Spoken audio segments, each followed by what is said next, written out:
قول نمبر 43۔ بندے کا خدا سے راضی ہونا۔ بسم اللہ الرحمن الرحیم۔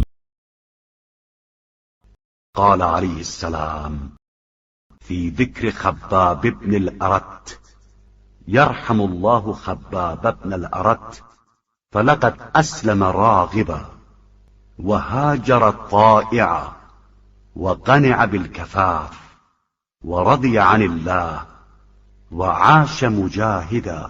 آپ علیہ السلام نے خباب بن الارت کے بارے میں فرمایا کہ خدا خباب بن الارت پر رحمت نازل کرے، وہ اپنی رغبت سے اسلام لائے، اپنی خوشی سے ہجرت کی اور بقدر ضرورت سامان پر اکتفا کیا، اللہ کی مرضی سے راضی رہے اور مجاہدانہ زندگی گزار دی۔